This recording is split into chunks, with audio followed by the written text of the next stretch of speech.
E aí, galera, nós estamos aqui hoje para corrigir a prova de analista técnico da Receita Federal do Brasil, prova que aconteceu há poucos dias atrás. Mas antes a gente tem que falar que esse é o primeiro de muitos vídeos que a gente vai postar aqui na nossa página do Facebook para acompanhar aí os principais acontecimentos no mundo concurseiro, corrigir prova, fazer comentários sobre alguns editais importantes que estão sendo lançados. E para acompanhar vocês no dia a dia, para dar algumas dicas importantes, para facilitar a vida de vocês. A gente vai postar comentários de prova, a gente vai postar alguns documentos e alguns textos para facilitar a vida de vocês, por exemplo, cronogramas, por exemplo, questões comentadas. Se você acessar aí a nossa página, for acessando o histórico, você vai ver que a gente já postou algumas coisas e a gente vai postar ainda muito mais, tá certo? Vamos falar então dessa prova que gerou alguns problemas, algumas questões boas, mas algumas questões problemáticas e que acarretaram aí uma enxurrada de recursos, né? Vários professores questionando aí a validade, o conteúdo dessas questões, algumas questões cobradas fora dos pontos colocados no edital e outras questões com incoerências, incongruências dentro delas mesmas, o que gera, pelo menos em tese, a anulação de uma questão. Então, várias questões aí com alguns pequenos defeitos, mas esses pequenos defeitos, você sabe, são muito grandes para quem está fazendo uma prova. Vamos lá? Vamos resolver, então, a primeira questão do concurso aí de analista técnico da Receita Federal. Vamos lá, na tela.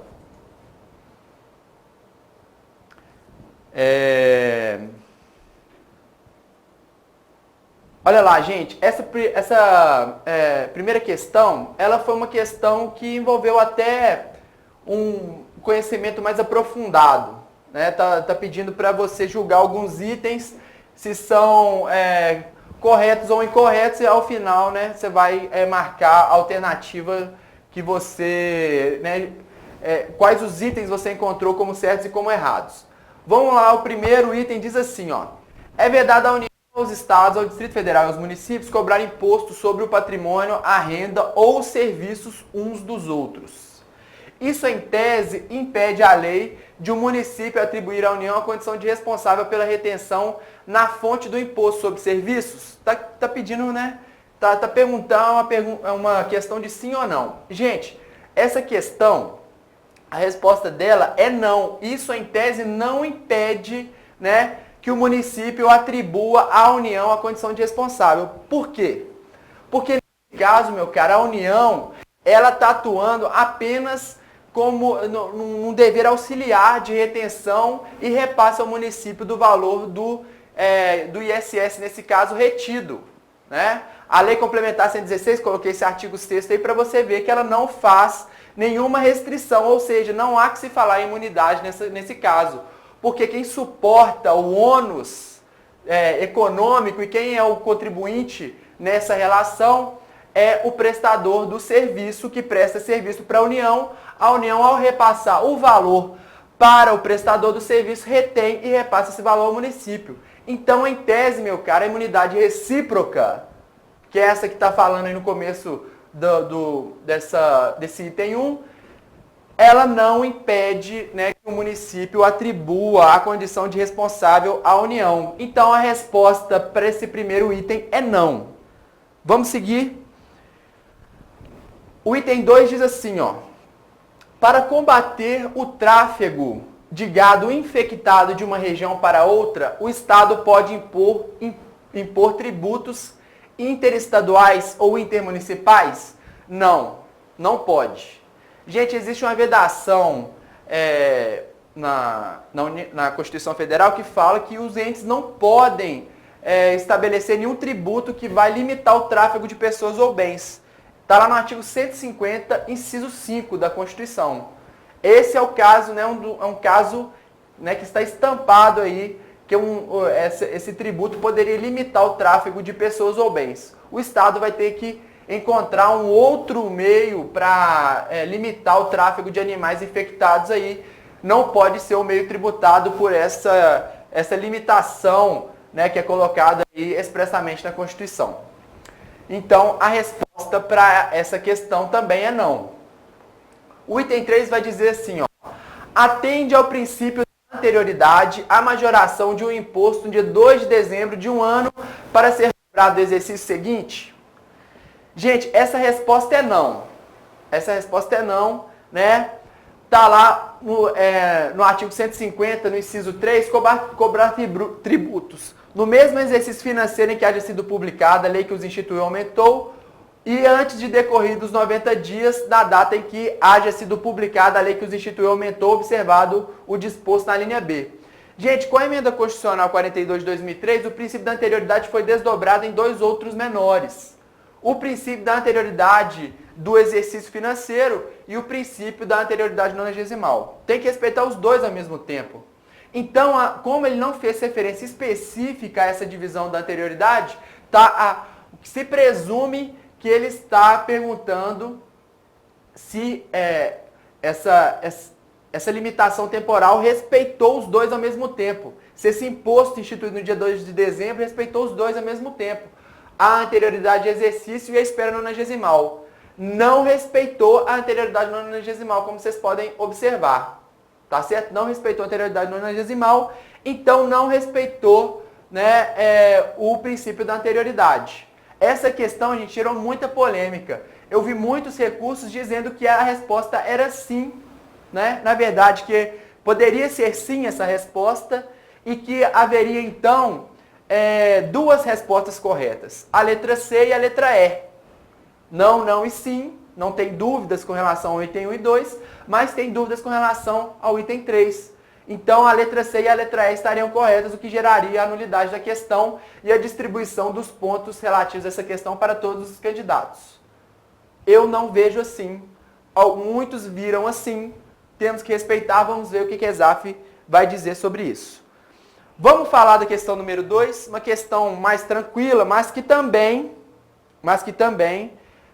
temos questionamentos a respeito dela. Vamos falar sobre a questão e vamos falar também sobre os questionamentos que foram levantados aí nos recursos. O ouro, quando não for considerado como simples metal, mas definido em lei como ativo financeiro ou instrumento cambial, sujeita-se exclusivamente à incidência do IOF. Aqui não tem questionamento. Não tem questionamento. Do IOF, tranquilo, simples, nos meus cursos presenciais.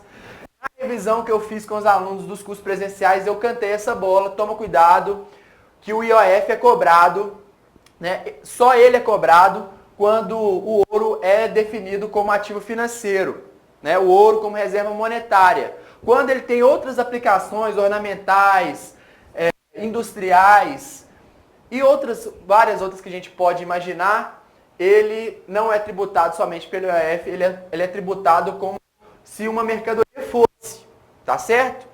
Esse imposto é devido na operação de origem. Na operação de origem, ele é pago na operação de origem, dispositivo constitucional.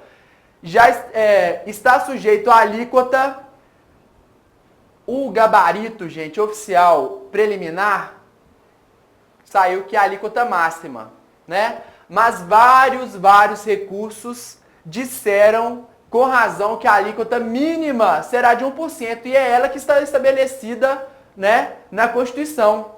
Já estabelecida na Constituição.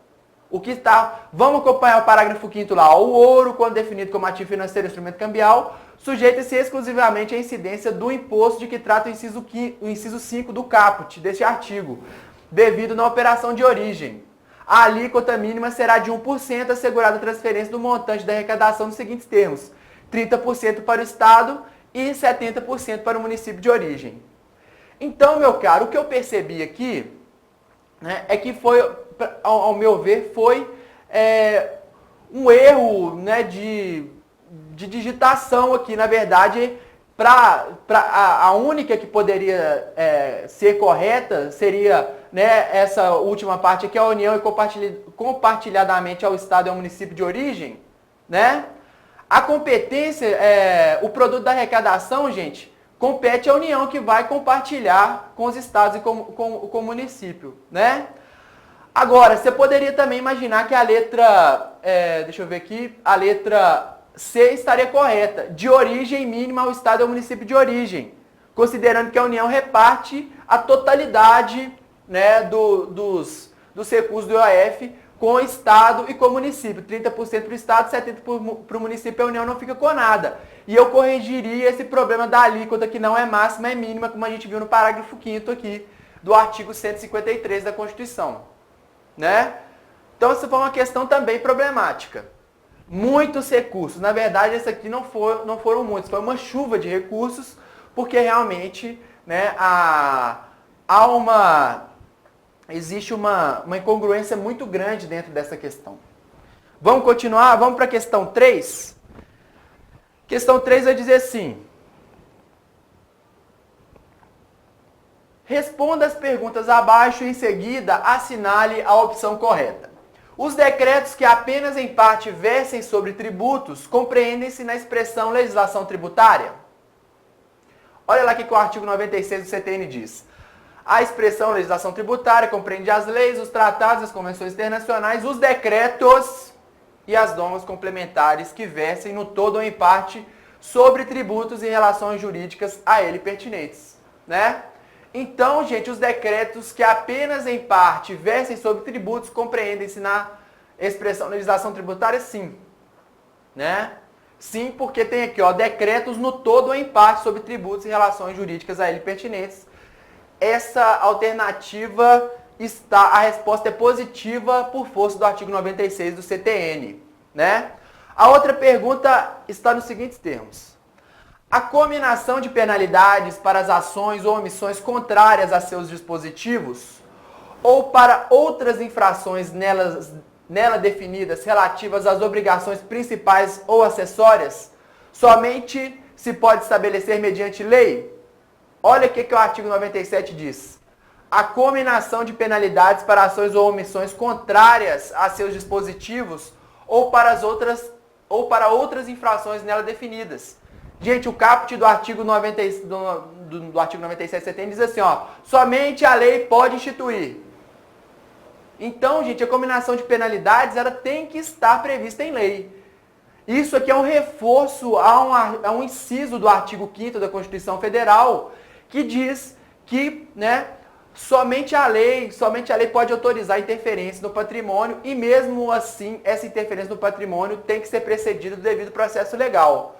Né? Qual que é o devido processo legal nesse caso aqui? O devido processo legal, né, legislativo, lá no processo legislativo de formação das leis. Tem que ser obedecido, tem que ser colocado uma lei formalmente e materialmente constitucional para valer. Então, a cominação de penalidades tem que estar prevista em lei. Vamos para a terceira pergunta. Segundo o Código Tributário Nacional, a atualização do valor monetário da base de cálculo de que resulte maior valor do tributo pode ser feita por ato administrativo em vez de lei? A resposta também é sim. Está no artigo 97, parágrafo 2º, um artigo famosíssimo, né? Muito conhecido para os estudiosos do direito tributário. Não constitui majoração do tributo para os fins do disposto no inciso 2º deste artigo, do inciso 2, desse artigo, a atualização do valor monetário da respectiva base de cálculo. Gente, eu disse assim na revisão que a gente fez para os alunos presenciais.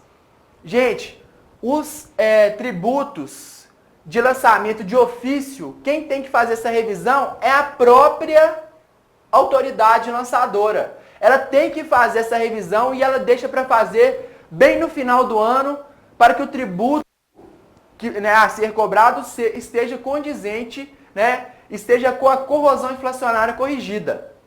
Então não precisa de lei, não constitui majoração do tributo a correção da corrosão inflacionária. Pode ser feito por mero decreto, né, do chefe do executivo. Na maior parte dos casos, um decreto do prefeito para atualizar o IPTU ou um decreto do governador para atualizar a base de cálculo do IPVA. Vamos seguir, né? Então, resposta sim, sim e sim, né? Sim, porque os decretos que versem apenas em parte sobre tributos, né, integram a legislação tributária. A cominação de penalidades deve estar obrigatoriamente prevista em lei por força do artigo 97 e por força constitucional. E, além disso, a mera atualização da base de cálculo pode ser feita por decreto. Está aí falando, basicamente, essa questão das exceções ao princípio da legalidade. Vamos para a questão número 4, né? Vamos seguir adiante. A questão 4 diz assim: avalie as 3 proposições abaixo à luz do Código Tributário Nacional e responda a questão correspondente assinalando a opção correta. Em regra, a definição do fato gerador da obrigação tributária principal só pode ser estabelecida em lei, mas a definição do sujeito passivo dessa obrigação pode ser estabelecida em decretos e normas complementares. Mentira! Não pode. Errada essa alternativa. Eu disse na revisão que o tributo tem 4 elementos. 4 elementos que obrigatoriamente tem que estar previstos em lei. Sujeitos, fato gerador, gerador, base de cálculo e alíquota. Esses 4 têm que estar, né, presentes em lei, ato formal do Poder Legislativo, na função típica de inovar na ordem jurídica. Tem que estar presentes em lei. E disse também lá na revisão que uma exceção é o dia, né, de vencimento, o dia do pagamento do tributo. Esse não precisa estar em lei, né, está vinculado com necessidades administrativas e ele pode ser alterado por simples decreto. Olha lá o artigo 97 que fala, né, da legalidade dentro do CTN, o que ele nos diz? Somente a lei pode estabelecer a definição do fato gerador da obrigação tributária principal, ressalvado o disposto no inciso 1 do parágrafo 3º do artigo 52 e do seu sujeito passivo, né? E do seu sujeito passivo tem que estar na lei. Lei, ato formal do Poder Legislativo, na sua função típica de inovar na ordem jurídica.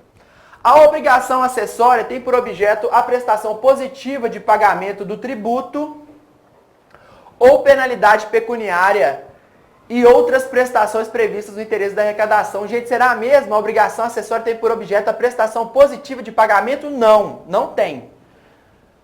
Não tem. Eu mostrei um quadro, falei, gente, prestação patrimonial ela é sempre principal, é o que define, né, é o que separa a obrigação acessória da obrigação principal.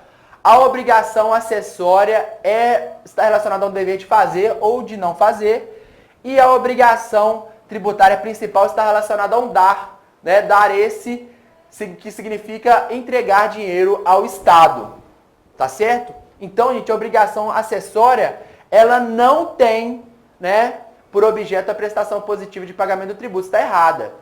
Olha lá o que o 113, parágrafo 2º do CT nos diz.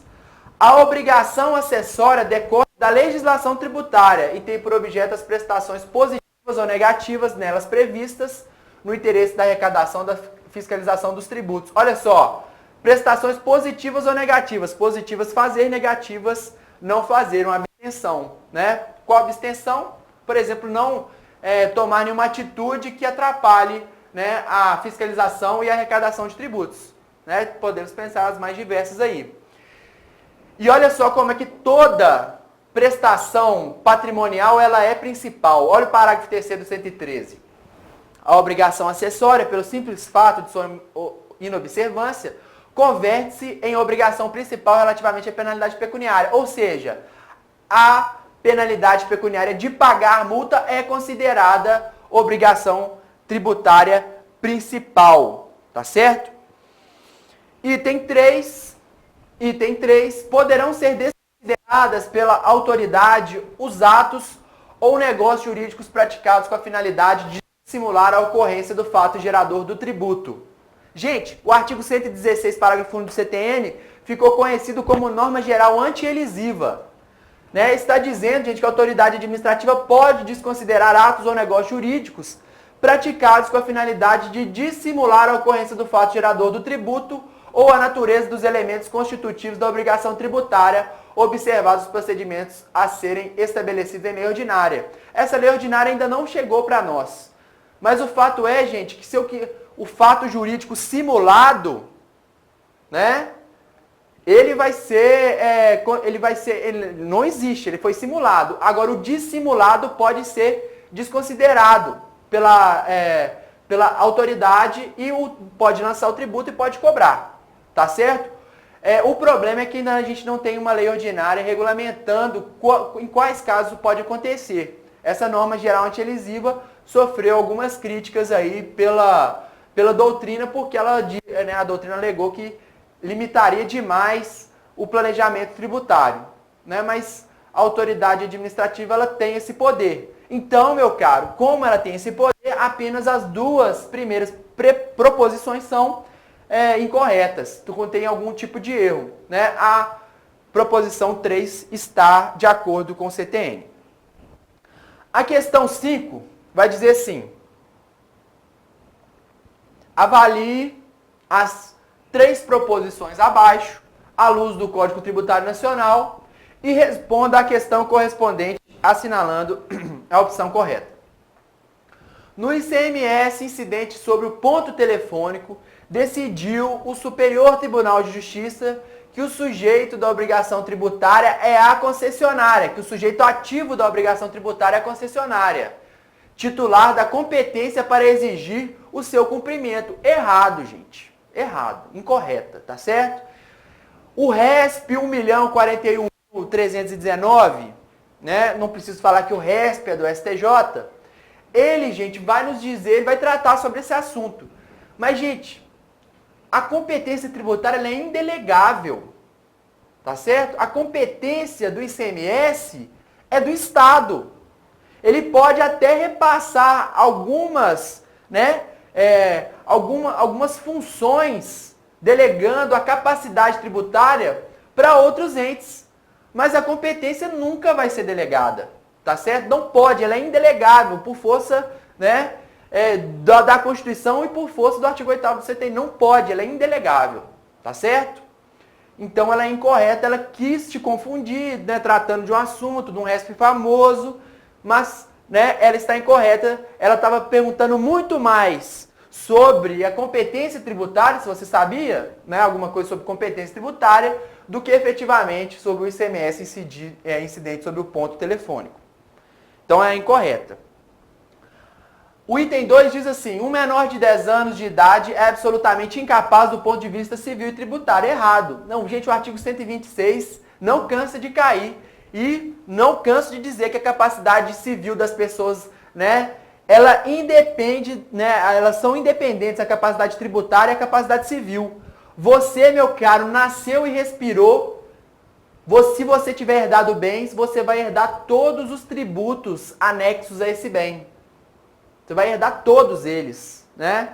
São tributos, né, de natureza real e eles vêm com uma forma de obrigação próprio terreno, né? Vem junto. Então você, na sua primeira respirada, né, nasceu com vida, respirou, você já vai ser, né? Daí começa a sua personalidade, você já vai ser considerado capaz para o direito tributário. Agora, você sabe que a capacidade civil tem todo um regramento específico, né, lá constante no Código Civil, que não nos cabe aqui tecer maiores comentários. O fato é que o menor de 10 anos, ele tem capacidade tributária sim, tá certo? Inciso 3. Salvo se a lei o previr, os contratos feitos entre o contribuinte do ITR e o arrendatário do imóvel para excluir a responsabilidade daquele pelo pagamento desse imposto, embora válido entre as partes, não é eficaz em relação à fazenda pública.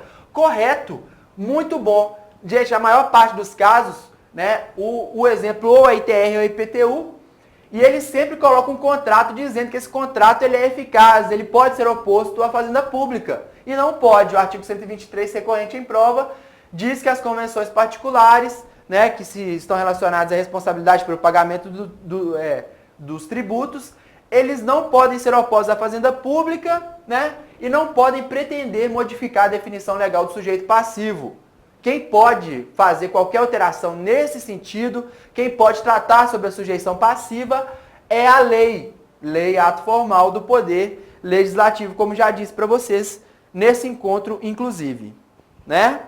Então, gente, contém erro somente as duas primeiras alternativas. Contém, né, os dois primeiros itens contêm algum tipo de erro, a terceira está errada. Quer dizer, a terceira está correta, completamente correta por força do artigo 123. Vamos para a questão número 6. Questão número 6 vai nos dizer assim, ó. De novo, né? Que rotina. Que rotina. Todas as questões assim. Avalie as 3 preposições abaixo à luz do Código Tributário Nacional e responda a questão correspondente assinalando a opção correta. Gente, essa questão aqui me pareceu um tanto que a ESAF fez essa prova de direito tributário de analista com uma correria. Primeiro porque todas as questões estão seguindo um modelo, né? 3 incisos perguntando quais tem erro, quais não tem, quais estão incorretas, quais estão corretas. Né? Uma falta de criatividade, parece que não fazer, não tiveram ânimo, não tiveram, né, não dispuseram de energia para fazer essa prova, né? Além disso, parece que nesse gabarito preliminar aí fizeram uma bagunça, era um gabarito só para todos os tipos de prova, né? Me pareceu um negócio muito atabalhoado, um negócio muito feito na correria, não sei. Né? Me desculpa, ESAF, que respeito demais, gosto muito do conteúdo das questões, gosto muito do modelo de organização, mas nessa prova eles pecaram bastante. Então vamos falar sobre o item 1. Os condôminos de um imóvel são solidariamente obrigados pelo imposto que tenha pelo fato gerador a respectiva propriedade. Sim, gente, essa questão ela está correta, realmente existe solidariedade e é o exemplo de uso da doutrina. Exemplo tá lá no livro do professor Sacha Calmon, o doutrinador mais citado no STJ, né? E ele diz lá, solidariedade de fato, quando 2 irmãos herdam um imóvel, né, decidem não fazer a partilha, ficam em copropriedade, né, em condomínio, os 2, né, agem como donos, com ânimos dominis sobre aquele imóvel, eles então são solidariamente obrigados pelos impostos que tenham, né, como fato gerador a propriedade desse imóvel. Muito triste, gente, o gabarito preliminar dessa questão que disse que essa alternativa está errada. Né? E esse é o exemplo clássico da doutrina de solidariedade, né? Quando 2 pessoas estão, né, em condomínio, né, de um mesmo imóvel. A fazenda pública, né, tem privilégio, tem a facilidade de cobrar o IPTU inteiro, o valor inteiro do IPTU de apenas um dos irmãos. É a mais ampla das garantias fidejussórias, como gosta de dizer, e né, muito bem dito pela professora Isabel Desi. O item 2 diz assim, ó, segundo o entendimento do STJ, a expressão crédito tributário não diz respeito apenas a tributo em sentido estrito, mas alcança também as penalidades que incidem sobre ele. Gente, o crédito tributário ele é constituído pelo lançamento. Tudo deriva de obrigação tributária principal, posto que patrimonial. E o STJ entende sim que inclusive as penalidades incidentes, né, sobre qualquer modalidade de descumprimento da legislação tributária, elas constituem crédito tributário. Né? O crédito tributário abarca esses valores também. Isso está lá no RESP 760.290, um deles. São milhares, podia citar vários para outros aqui para vocês. Né? Está dizendo assim claramente lá no RESP 760.290. Crédito tributário não diz respeito apenas a tributo em sentido estrito, mas alcança também as penalidades que incidem sobre ele. Isso para mim não tinha como estar mais claro. Né? Vamos ver o item 3. Que para mim é o único que não tem problema nessa questão aí. No lançamento por homologação, a legislação impõe ao sujeito passivo o dever de pagar, sem que o fisco tenha previamente examinado a matéria ou cobrado o tributo. Exatamente. No lançamento por homologação, a autoridade fazendária não faz nada. Por que eu digo que não faz nada? Porque ela não se dá o trabalho nem de homologar expressamente. Né?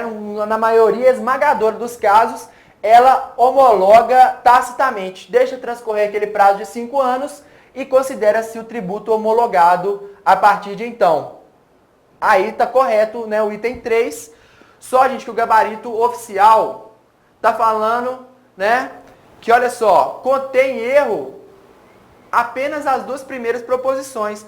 Só que o problema, gente, é que a gente viu que a primeira proposição está boa e a segunda está ruim. ruim, né? E a terceira está boa.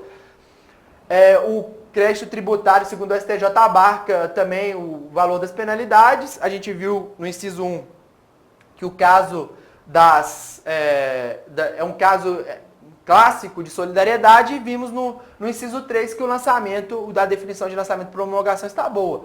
Então, o item 1 e o item 3 estão corretos. Né? Olha lá. Vamos ver se a gente salva. Apenas a primeira, apenas a segunda, apenas a terceira, nenhuma, pois as três estão certas. Não. Não salva essa questão. Né? Essa questão merece anulação, tá, gente? Se tem uma questão que merece anulação, é essa aí. Tá certo?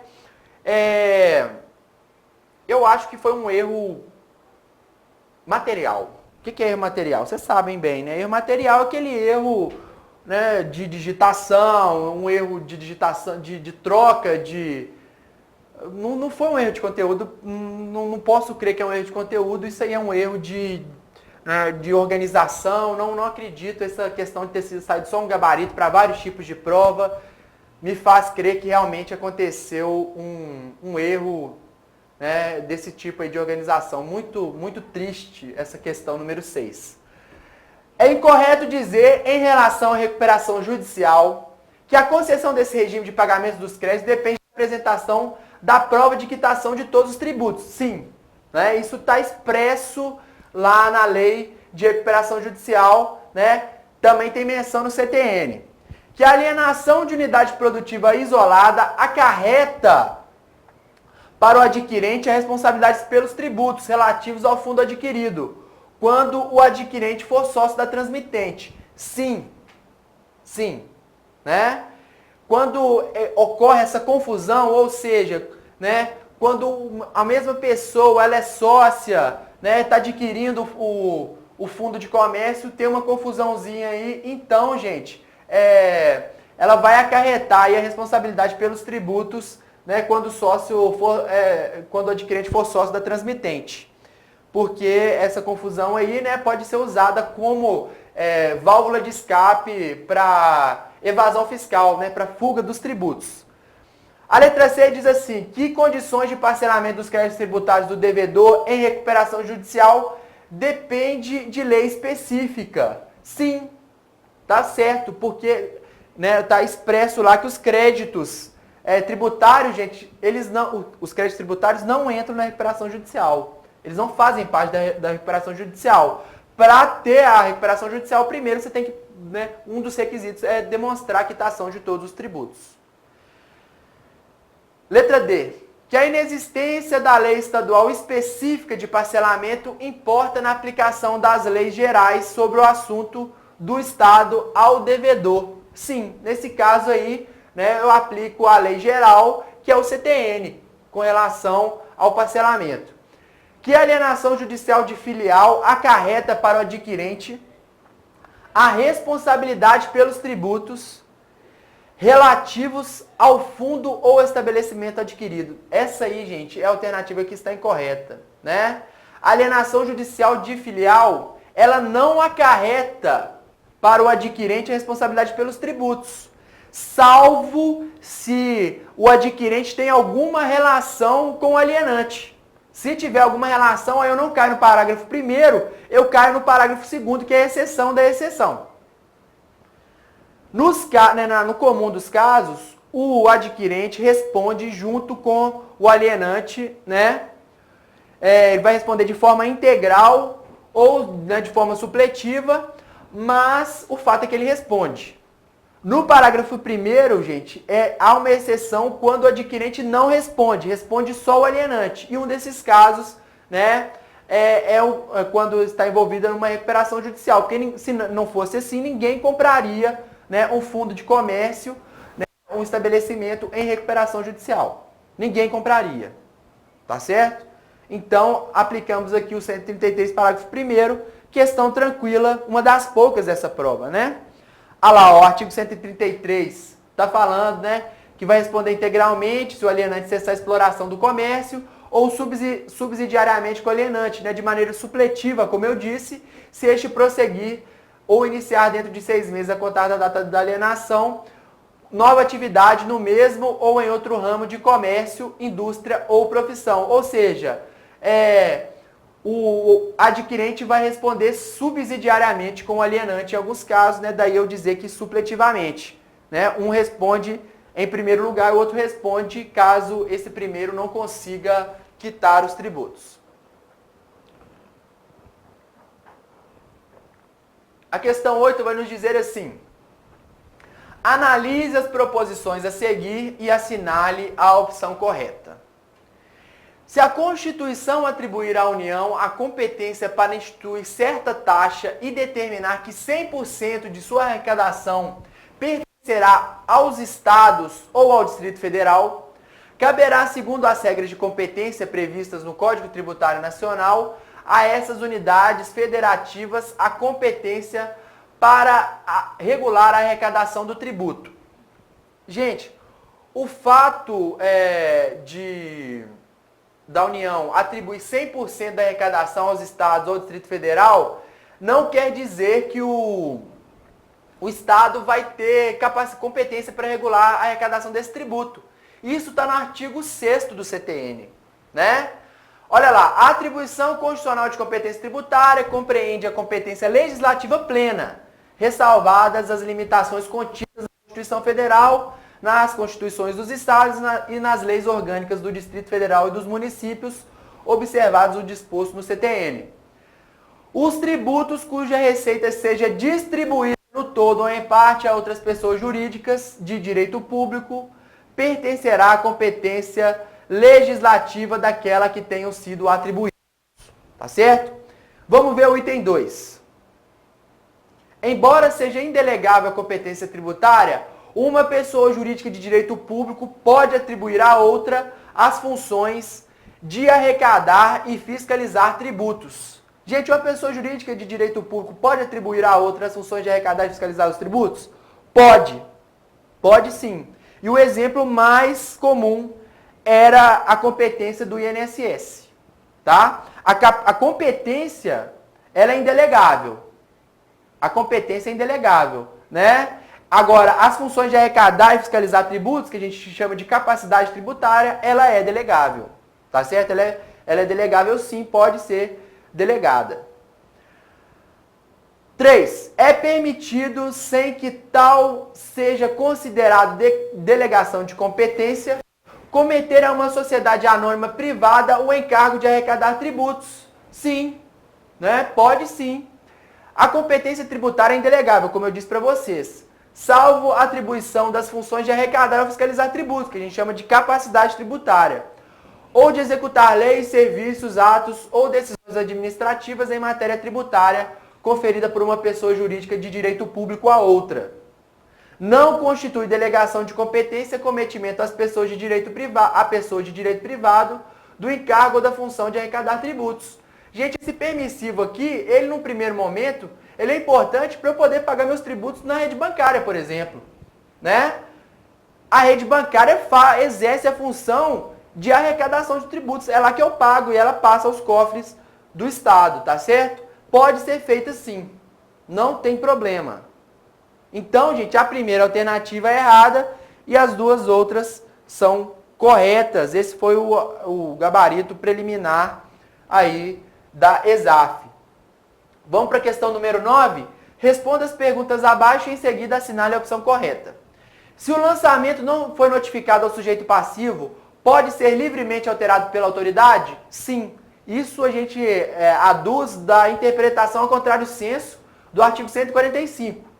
O artigo 145 ele trata, gente, do lançamento quando é regularmente notificado. E ele vai dizer que ele pode ser alterado em algumas hipóteses. Ou seja, antes de ser notificado, ele pode ser alterado em qualquer hipótese. Depois de notificado, só nessas hipóteses. É essa a interpretação que a gente faz. Então, gente, o item 1, ele está correto.